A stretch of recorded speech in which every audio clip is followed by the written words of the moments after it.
ಸಮುದಾಯವನ್ನ ಕೀಳು ಪದಗಳಿಂದ ಸಂಬೋಧನೆಯನ್ನ ಮಾಡಿ ಅವಮಾನ ಮಾಡಿದ್ದಾರೆ. ಯಾರು ತಾಯಂದಿರನ್ನ ಮಂಚಕ್ಕೆ ಕರೆದಿದ್ದಾರೆ ಇದು ಸ್ಪಷ್ಟವಾಗಿ ಕಾಣಿಸ್ತಾ ಇದೆ. ಏನು ಯಾರೋ ಮಾಡಿದ್ದಾರೆ ಫ್ಯಾಬ್ರಿಕೇಟೆಡ್ ಮತ್ತೊಂದು ಮಗದೊಂದು ಏನಿಲ್ಲ, ಎಲ್ಲವೂ ಕೂಡ ಸ್ಪಷ್ಟವಾಗಿದೆ. ಸೊ ಹಾಗಾಗಿ ನಾನು ಭಾರತೀಯ ಜನತಾ ಪಕ್ಷದವ್ರನ್ನ ಒತ್ತಾಯ ಮಾಡ್ತಾ ಇದ್ದೇನೆ, ಮಾನ್ಯ ಮುಖ್ಯಮಂತ್ರಿಗಳು ಮತ್ತು ಸ್ಪೀಕರ್ ಅವರಿಗೆ ತಕ್ಷಣ ಇವರನ್ನ ವಜಾ ಮಾಡಬೇಕು. ಮುಖ್ಯಮಂತ್ರಿಗಳು ಇವ್ರ ಮೇಲೆ ಕಾನೂನು ಕ್ರಮ ತಗೊಳ್ಬೇಕು. ಗೃಹ ಸಚಿವರು ಮತ್ತು ಸುಮೋಟೋ ಕೇಸ್ಗಳನ್ನ ತೆಗೆದುಕೊಂಡು ಇವ್ರ ಮೇಲೆ ಕಾನೂನು ಕ್ರಮವನ್ನ ಜರುಗಿಸಿ ಇವರನ್ನ ಇವತ್ತು ಅನರ್ಹತೆ ಮಾಡ್ತಕ್ಕಂಥ ಒಂದು ಕೆಲಸವನ್ನ ಮಾಡಬೇಕು ಅಂತೇಳಿ ಮಾನ್ಯ ಮುಖ್ಯಮಂತ್ರಿಗಳಲ್ಲಿ ಮತ್ತು ಸ್ಪೀಕರ್ ಅವರಲ್ಲಿ ನಾನು ಮನವಿ ಮಾಡ್ತಾ ಇದ್ದೇನೆ. ಭಾರತೀಯ ಜನತಾ ಪಕ್ಷದ ಅನೇಕ ನಾಯಕರುಗಳು ಬಹಳಷ್ಟು ಮಾತನಾಡ್ತಾರೆ. ವಿರೋಧ ಪಕ್ಷದ ನಾಯಕರು, ರಾಜ್ಯಾಧ್ಯಕ್ಷರು ಮತ್ತು ಛಲವಾದಿ ನಾರಾಯಣ ಸ್ವಾಮಿ ಅವರು ಹೋರಾಟ ಪ್ರಾರಂಭ ಮಾಡಬೇಕು. ನಿಮಗಾದ ಅವಮಾನವನ್ನ ಅಶೋಕ್ ರವರು ನಿಮ್ಮ ಸಮುದಾಯದ ತಾಯಂದಿರನ್ನ ಏನು ಸಂಬೋಧನೆ ಮಾಡಿದ್ದಾರೆ ಅದಕ್ಕೆ ನೀವು ಉತ್ತರವನ್ನ ಕೊಡಬೇಕು. ಕೇಂದ್ರ ಸಚಿವರು, ಒಕ್ಕಲಿಗ ನಾಯಕರು ನೀವು ಹೇಳಬೇಕು ಏನು ಮಾಡಬೇಕು ಏನು ಎತ್ತ ಅಂತ ಹೇಳಿ. ನರೇಂದ್ರ ಮೋದಿ ಅವ್ರಿಗೆ ಹೇಳ್ಬೇಕು ನಮ್ಮ MLA ಈ ತರ ಮಾಡ್ತಾ ಇದ್ದಾನೆ ಅಂತೇಳಿ. ಅಮಿತ್ ಶಾ ಅವ್ರಿಗೆ ಹೇಳ್ಬೇಕು, ನಡ್ಡಾ ಅವ್ರಿಗೆ ಸೋಮವಾರ ಹೋಗ್ಬಿಟ್ಟು ಹೇಳ್ಬೇಕು. ನೀವು ಹೋಗಿ ನೀವು ರಾಜ್ಯದ ವರದಿಯನ್ನ ನಿಮ್ಮ ನಾಯಕರು ಏನು ಸಂಬೋಧನೆಯನ್ನ ಮಾಡಿದ್ದಾರೆ, ರಾಜ್ಯದ ನಾಯಕರು ಒಕ್ಕಲಿಗ ಸಮುದಾಯವನ್ನ ತಾಯಂದಿರನ್ನ ಅವರೇನೋ ಮೋದಿಯವರು ಡೈಜೆಸ್ಟ್ ಮಾಡ್ಕೋತಾರೆ ಅಂತ ಕಾಣಿಸ್ತದೆ. ಬಿಜೆಪಿಯವರು ಹಿಂದೆನೇ ಅವರು ಮೋದಿಯವ್ರ ತಾಯಿಗೆ ಬಹಳಷ್ಟು ಟೀಕೆ ಟಿಪ್ಪಣಿಗಳನ್ನ ಮಾಡಿದ್ರು, ನೋಡಿದಿರಲ್ಲ. ಆದರೂ ಅವ್ರನ್ನ ಸಹಿಸ್ಕೊಂಡು ಅವ್ರ ಪಕ್ಷಕ್ಕೆ ಸೇರಿಸ್ಕೊಂಡು ಮಂತ್ರಿ ಮಾಡಿ ಏನೇನೋ ಮಾಡಿದ್ದಾರೆ. ಸೊ ಹಾಗಾಗಿ ನಾನು ಒತ್ತಾಯ ಮಾಡ್ತೇನೆ ಸರ್ಕಾರವನ್ನ ಮತ್ತು ಭಾರತೀಯ ಜನತಾ ಪಕ್ಷವನ್ನ, NDA ಪಕ್ಷವನ್ನ ಇವ್ರ ಮೇಲೆ ಕಾನೂನು ಕ್ರಮ ತೆಗೆದುಕೊಂಡು ರಾಜ್ಯದಲ್ಲಿ ಶಾಂತಿ ಸುವ್ಯವಸ್ಥೆ ಇಂಥವರು ಇತ್ತು ಅಂತ ಅಂದ್ರೆ ಜಾತಿ ಸಂಘರ್ಷಗಳನ್ನ ಮಾಡುವಂತ ಕೆಲಸವನ್ನ ಇವರು ಮಾಡ್ತಾರೆ. ಇವತ್ತು ಮಹಿಳಾ ಕುಲಕ್ಕೆ ಅಪಮಾನ ಆಗಿದೆ, ಮಹಿಳೆಯರಿಗೆ ಅವಮಾನ ಆಗಿದೆ. ಇದಕ್ಕೆ ಬೇಷರತ್ತಾಗಿ ಭಾರತೀಯ ಜನತಾ ಪಕ್ಷದ ನಾಯಕರು ಕ್ಷಮೆ ಕೇಳಬೇಕು, ಇವರನ್ನ ಪಕ್ಷದಿಂದ ಉಚ್ಚಾಟನೆ ಮಾಡಬೇಕು ಅಂತೇಳಿ ನಾನು ಒತ್ತಾಯವನ್ನ ಮಾಡ್ತೇನೆ.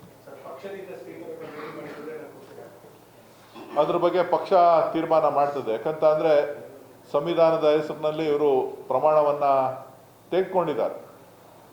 ಸಂವಿಧಾನದ ಹೆಸರಿನಲ್ಲಿ ಪ್ರಮಾಣವನ್ನ ತೆಗೆದುಕೊಂಡು ಈ ರೀತಿ ಒಂದು ಜಾತಿಗಳ ಸಂಘರ್ಷಕ್ಕೆ ಎಡೆ ಮಾಡಿಕೊಡುವಂಥದ್ದು ಮತ್ತು ಜಾತಿ ನಿಂದನೆ ಮಾಡ್ತಕ್ಕಂಥ ಒಂದು ಕೆಲಸವನ್ನ ನೇರವಾಗಿ ಮಾಡಿರ್ತಕ್ಕಂಥದ್ದು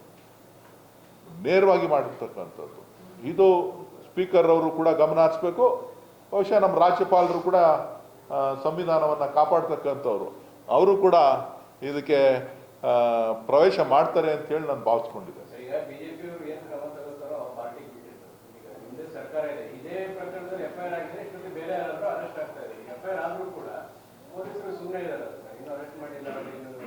ನೋಡಿ, ನಾನು ಹೇಳೋದು ಅವ್ರು ಅರೆಸ್ಟ್ ಮಾಡೋದು ಬಿಡೋದು ಸರ್ಕಾರಕ್ಕೆ ನಾನು ಒತ್ತಾಯ ಮಾಡ್ತಾ ಇದ್ದೇನೆ, ಗೃಹ ಸಚಿವರಿಗೆ ನಾನು ಒತ್ತಾಯ ಮಾಡ್ತಾ ಇದ್ದೇನೆ, ಮುಖ್ಯಮಂತ್ರಿಗಳು ಒತ್ತಾಯ ಮಾಡ್ತಾ ಇದ್ದೇನೆ.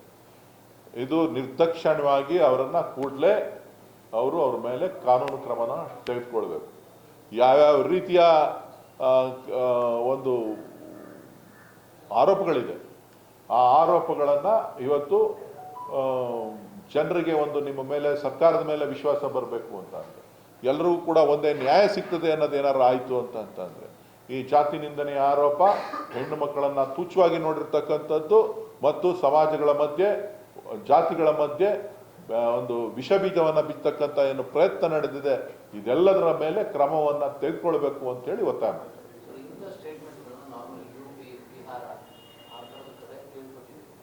ಇವರು ಎಕ್ಸ್ಟ್ರಾರ್ಡಿನರಿ, ಸ್ವಲ್ಪ ಸ್ಪೆಷಲ್ ಮ್ಯಾನ್. ಇವ್ರ ವ್ಯಕ್ತಿತ್ವನೇ ಒಂಥರ. ಇವರು ಬೇರೆ, ಇವ್ರು ನಿರ್ಮಾಣ ಮಾಡೋ ಸ್ಟೈಲೇ ಬೇರೆ. ಹೆಂಗ್ ಬೇಕಾದ್ರೂ ತಿರ್ಸ್ತಾರೆ.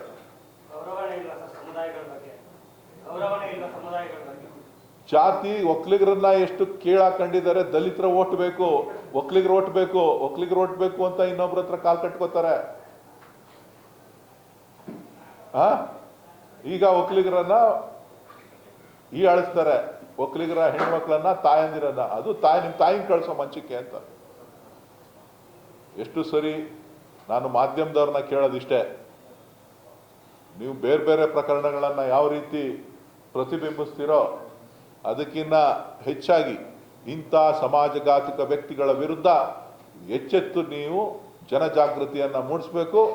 ನೀವು ಈ ಒಂದು ರೀತಿ ಆಗದೇ ಇರೋ ರೀತಿ ನೀವು ಮುಂದಿನ ದಿನಗಳಲ್ಲಿ ಯಾರೂ ಕೂಡ ಈ ರೀತಿ ಆಗದೇ ಇರೋ ರೀತಿ ನೀವು ಜನರಿಗೆ ಮತ್ತು ಸರ್ಕಾರಕ್ಕೆ ನಿಮ್ಮದೇ ಆದಂಥ ದಾಟಿನಲ್ಲಿ ಯಾವುದೇ ಪಕ್ಷದವರಾಗಿ ಎಲ್ಲರಿಗೂ ಕೂಡ ಚಾಟಿ ಬೀಸ್ತಕ್ಕಂಥ ಕೆಲಸ ಮಾಡಬೇಕು ಅಂತ ಹೇಳಿ ನಾನು ಒತ್ತಾಯ ಮಾಡ್ತೇನೆ.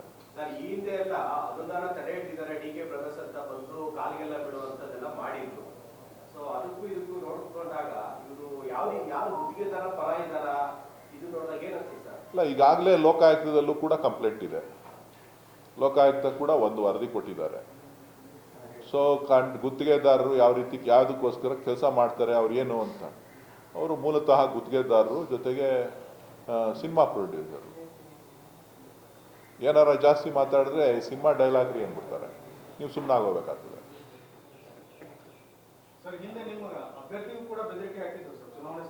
ಚುನಾವಣಾ ಸಂದರ್ಭದಲ್ಲಿ ಬೆದರಿಕೆ ಹಾಕಿದ್ರು, ನಾವು ಕಂಪ್ಲೇಂಟ್ ಅನ್ನ ದೂರನ್ನ ಕೊಟ್ಟಿದ್ದೇವೆ ಬೇರೆ ಬೇರೆ ಸಂದರ್ಭಗಳಲ್ಲಿ ಬೇರೆ ಬೇರೆ ನಾಯಕರುಗಳಿಗೆ.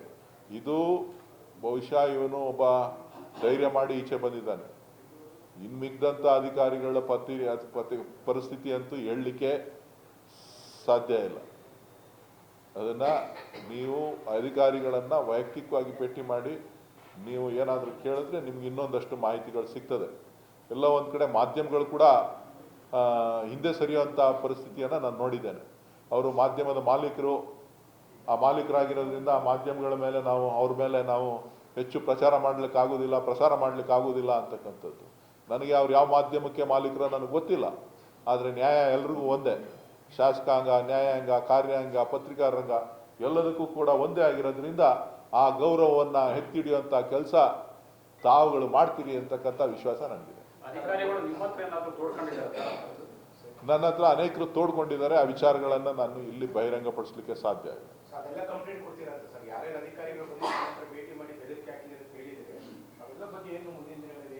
ನಾನು ಏನು ಈಗ ಅಧಿಕಾರಿಗಳಿಗೆ ಆದಂತ ಅನ್ನೋವನ್ನ ಅಧಿಕಾರಿಗಳೇ ತಿಳಿಸ್ಬೇಕು. ನಾನು ತಿಳಿಸಿದ್ರೆ ನಾನೊಂದು ರಾಜಕೀಯ ಹೇಳಿಕೆ ಆಗ್ತದೆ. ಅಲ್ಲ, ನಾನು ಯಾರ ಮುಂದೆ ಬಂದು ದೂರು ಕೊಟ್ರೆ ಅವರ ರಕ್ಷಣೆಗೆ ಸರ್ಕಾರ ಜೊತೆಗೆ ನಾನು ಅವರ ಬೆನ್ನಿಂದ ಇರ್ತೇನೆ.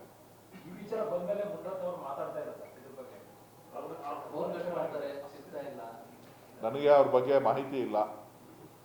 ಅವ್ರು ಮೋಸ್ಟ್ಲಿ ರಾಮನ್ ಜಪ ಮಾಡ್ತಾ ಇರ್ಬೇಕು. ರಾಮನ್ ಜಪ ಮಾಡ್ತಾ ಇರ್ಬೇಕು. ನನಗೆ ಈಗಲೂ ಆತ್ಮೀಯರೇ.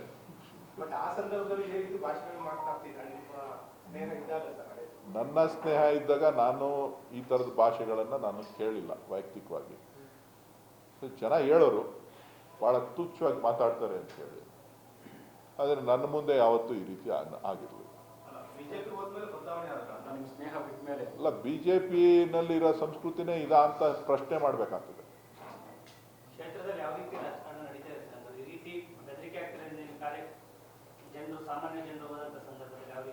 ಇಲ್ಲ, ನಾನು ನಮ್ಮ ಕಾರ್ಯಕರ್ತರಿಗೆ, ಜನಸಾಮಾನ್ಯರಿಗೆ ಸ್ಪಷ್ಟವಾಗಿ ಹೇಳಿದ್ದೀನಿ.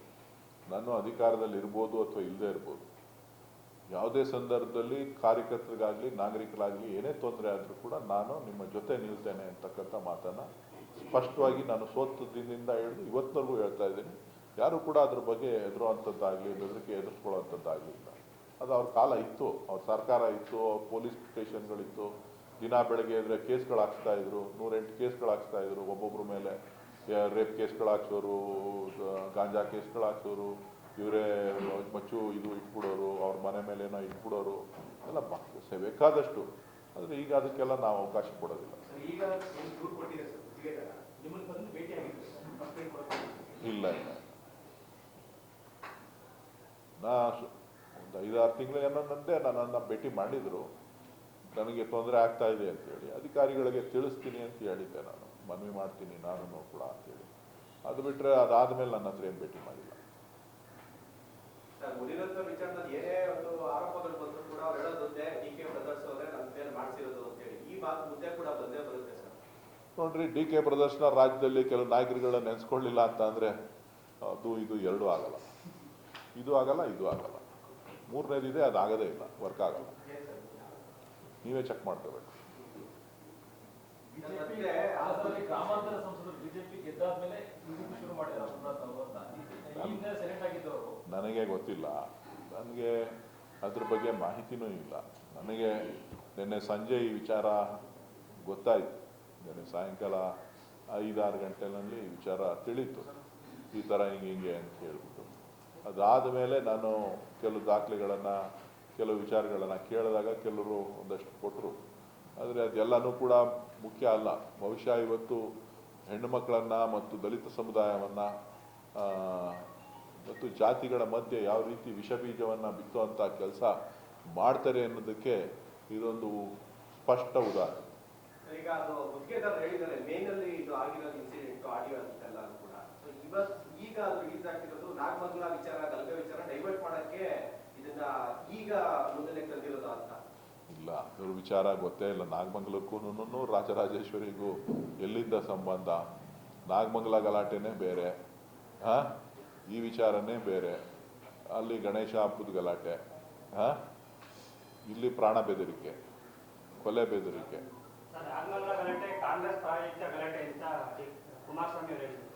ಕುಮಾರಸ್ವಾಮಿ ಅವರು ಮಾಡಿಸಿರ್ಬೋದು. ಕುಮಾರಸ್ವಾಮಿ ಅವ್ರ ನಿರ್ದೇಶನದ ಮೇಲೂ ಆಗಿರ್ಬೋದು.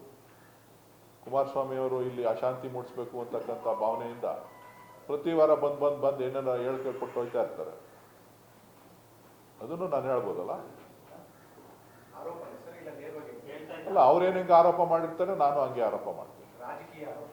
ಅಲ್ಲ, ನಾನು ಅವ್ರೇನು ರಾಜಕೀಯ ಆರೋಪ ಮಾಡ್ತಾರೆ, ನಾನು ಅದೇ ರಾಜಕೀಯ ಆರೋಪ ಮಾಡ್ತಾ ಇದ್ದೀನಿ. ನೋಡ್ರಿ, ಯಾರ ತುಷ್ಟೀಕರಣ ಮಾಡೋದು, ಇನ್ನೊಂದು ಮಾಡೋದು ಅಂತಕ್ಕಂಥದ್ದಿಲ್ಲ. ಕಾನೂನು ಎಲ್ರಿಗೂ ಒಂದೇ.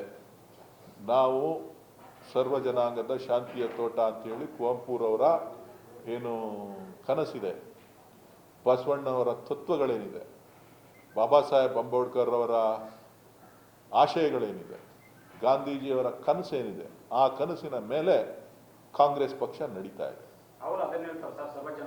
ಅವರು ಸುಮ್ಮನೆ ಅವ್ರೇನಿಲ್ಲ, ಅವ್ರು ನೋಡಿ ಒಂದಿನ ಒಂದು ಜಾತಿ ಅಂತಾರೆ, ಇನ್ನೊಂದಿನ ಇನ್ನೊಂದು ಜಾತಿ ಅಂತಾರೆ, ಇನ್ನೊಂದಕ್ಕೆ ಇನ್ನೊಂದು ತತ್ವ ಹೇಳ್ತಾರೆ. ಯಾವತ್ತು ನಾನು ಹೇಳಲಿಲ್ಲ ಮುಸ್ಲಿಮ್ರಾಗಿ ಹುಡ್ತೀನಿ ಅಂತ. ನಾನು ಹೇಳಿದ್ದೀನ? ದಾಖಲೆಗಳಿದೆ, ತೆಗೆದು ನೋಡ್ರಿ.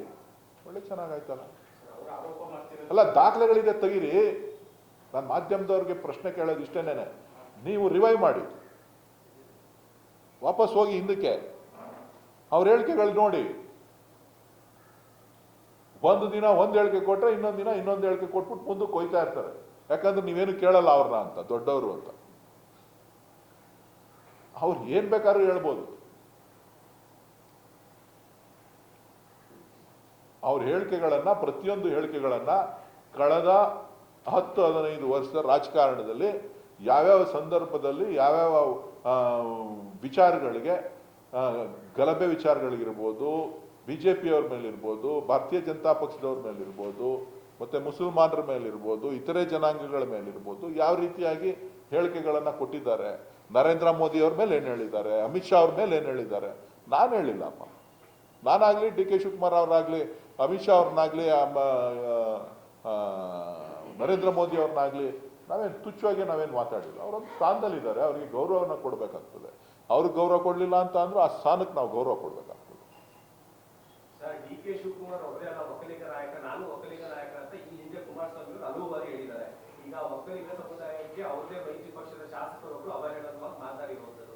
ಈಗ ಒಕ್ಕಲಿಗರ ಪರವಾಗಿ ಕುಮಾರಸ್ವಾಮಿ ನಿಲ್ತಾರೆ ಅಂತ ನಿಮ್ಗೆ ವಿಶ್ವಾಸ ಇದೆ ಸರ್? 100% ನಾಳೆ ಬೆಳಗ್ಗೆನೆ ಅವ್ರ ಮೇಲೆ, ಈಗ ಇನ್ನು 10 ನಿಮಿಷಕ್ಕೆ ಏನೇನು ಸ್ಟೇಟ್ಮೆಂಟ್ ಕೊಡ್ತಾರೆ ಅಂತ ನೋಡ್ತಾ ಇರಿ. ನರೇಂದ್ರ ಮೋದಿ ಅವ್ರಿಗೆ ಫೋನ್ ಮಾಡಿ, ದೂರವಾಣಿ ಕರೆ ಮಾಡಿ ಅವ್ರನ್ನ ಡಿಸ್ಮಿಸ್ ಮಾಡಿಸ್ತಾರೆ. ಮಾಡ್ತಾರೆ. ಮತ್ತೆ ಅವ್ರಿಗಿರೋ ಕೆಪಾಸಿಟಿ ಇನ್ನೇನು ಅನ್ಕೊಡ್ರಿ. ಈಗ ಗುತ್ತಿಗೆದಾರರೇ ನಿನ್ನೆ ಪ್ರೆಸ್ ಮೀಟ್ ಅಲ್ಲಿ ಹೇಳಿದ್ದಾರೆ, ರೇಣುಕಾ ಸ್ವಾಮಿಯವ್ರನ್ನ ಕೊಲೆ ಮಾಡಿರೋದು ನಮ್ಮ ಟೀಮೇನೆ, ನಮ್ಮ ಹುಡುಗರಿಗೆ, ನಿಮಗೂ ಅದೇ ಪರಿಸ್ಥಿತಿ ಬರುತ್ತೆ ಅಂತ ಹೇಳಿ ಸರ್. ಅದೇ ಅವರ ಇದನ್ನ ಆಡಿಯೋ ನಿನ್ನೆ ಪ್ರೆಸ್ ಕಾನ್ಫರೆನ್ಸ್ ಮಾಡಿರೋಂಥ ಹೇಳಿದೆ. ಅದರಲ್ಲಿ ಮುನಿರತ್ನ ಅವರ ಆಪ್ತ ವಸಂತ ಅಲ್ಲ, ಅವ್ರು ಯಾರ ಸಂಬಂಧಿಕರು, ವಸಂತ ಅನ್ನೋನು ಯಾರ ವಸಂತ ಅನ್ನೋರು ಬೆದರಿಕೆ ಹಾಕಿದ್ರು. ದೀಪಕ್ ಅನ್ನೋನು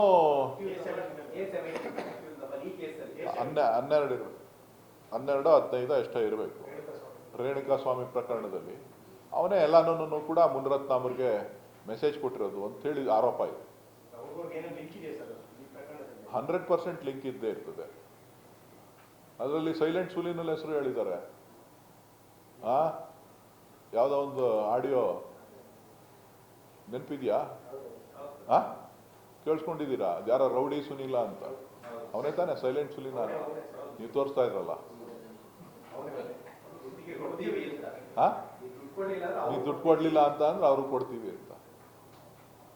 ಸೊ ಯಾವ ರೀತಿಯಾಗಿ ವಾತಾವರಣವನ್ನು ಸೃಷ್ಟಿ ಮಾಡ್ತಾರೆ ಅನ್ನೋದು ನಿಮ್ಗೆ ಅರ್ಥ ಆಗುತ್ತೆ.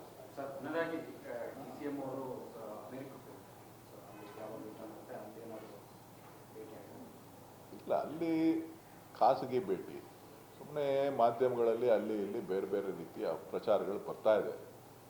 ಅವರು ಸುಮಾರು ಫ್ಯಾಮಿಲಿ ಜೊತೆ ಹೋಗಿ ಅವರು 5 ವರ್ಷದ ಮೇಲಾಗಿರ್ಬೇಕು. 3-4 ಸಾರಿ ಹೋಗ್ಬೇಕು ಅಂತೇಳಿ ಕೋರ್ಟಿಂದ ಪರ್ಮಿಷನ್ ತಗೊಂಡ್ರು ಹೋಗಕ್ಕೆ ಸಾಧ್ಯ ಆಗಿರಲಿಲ್ಲ. ಸೊ ಹಂಗಾಗಿ ಇವಾಗ ಹೋಗಿದ್ದಾರೆ. ರಾಹುಲ್ ಗಾಂಧಿ ಕಾಕತಾಳೀಯ ಅಷ್ಟೇ, ಏನಿಲ್ಲ. ಜಸ್ಟ್ ಅಲ್ಲಿ ಇದ್ರಲ್ಲ ಅಂತೇಳಿ ಭೇಟಿ ಮಾಡಿದ್ದಾರೆ ಹೊರತು ಇವರು ನ್ಯೂ ಜರ್ಸಿಲೋ ಎಲ್ಲ ಇದ್ರು ಅಂತ ಕಾಣಿಸುತ್ತೆ. ಆ ಸಂದರ್ಭದಲ್ಲೆಲ್ಲ ಭೇಟಿ ಮಾಡಿದ್ರು. ಅದು ಬಿಟ್ಟರೆ ಬೇರೆ ಏನು ರಾಜಕೀಯವಾದಂಥ ಮಹತ್ತರ ಚರ್ಚೆ ಆಗಲಿ ಏನಿಲ್ಲ, ಅದೆಲ್ಲ ಏನಿಲ್ಲ. ರಾಜೀವ್ ಗಾಂಧಿನ ರಾಹುಲ್ ಗಾಂಧಿನ ಭೇಟಿ ಮಾಡಬೇಕು ಅಂತ ಅಂದ್ರೆ ಎನಿ ಟೈಮ್ ಡೆಲ್ಲಿನಲ್ಲಿ ಭೇಟಿ ಮಾಡಬೇಕು.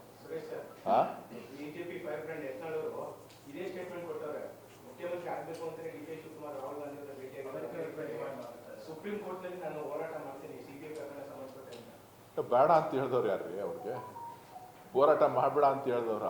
ಸದ್ಯಕ್ಕೆ ಅವರು ಹೋರಾಟನ BJPನಲ್ಲಿ ಏನೇನು ಆರೋಪಗಳನ್ನು ಮಾಡಿದ್ದಾರೆ ಅದನ್ನು ಪ್ರಧಾನಮಂತ್ರಿಗಳಿಗೆ ಹೇಳಿ ತನಿಖೆ ಮಾಡಿಸ್ಲಿ. ಅಮಿತ್ ಶಾ ಅವ್ರಿಗೆ ಹೇಳ್ಬಿಟ್ಟು ತನಿಖೆ ಮಾಡಿಸ್ಲಿ. BJP ನಾಯಕರುಗಳ ಮೇಲೆ ಹೇಳಿರ್ತಕ್ಕಂಥ ಆರೋಪಗಳೇನು ಮಾಡಿದ್ದಾರೆ ಆ ಆರೋಪಗಳಿಗೆ ತನಿಖೆ ಮಾಡಿಸ್ಲಿ. ಆಮೇಲೆ ಕಾಂಗ್ರೆಸ್ ಮೇಲೆ ಮಾತಾಡಲಿ. ಮನೆಯೇ ಸರಿ ಇಲ್ಲ, ಬೇರೆಯವ್ರ ಬಗ್ಗೆ ಏನು ಮಾತಾಡ್ತಾರೆ? ಮನೆ ಮೇಲೆ ಆರೋಪ ಮಾಡಿದ್ದಾರಲ್ಲ, ಅವ್ರ ಆರೋಪಗಳನ್ನು ತನಿಖೆ ಮಾಡಿಸ್ಲಿ. CBI ಮತ್ತು EDಗೆ ಕೊಟ್ಬಿಟ್ಟು ಯಾರ್ಯಾರ ಮೇಲೆ ಆರೋಪ ಮಾಡಿದ್ದಾರೆ ಆ ಎಲ್ಲ ಆರೋಪಗಳನ್ನು ತನಿಖೆ ಮಾಡಿಸ್ಲಿ. ಆಮೇಲೆ CBIಗೆ ನಮ್ಮ ಮೇಲೆ ಕೇಸ್ ಹಾಕಲಿ. ಬೇಡ ಅಂತಾರೆ ಯಾರು? ಫೇಸ್ ಮಾಡೋಣ. Thank you.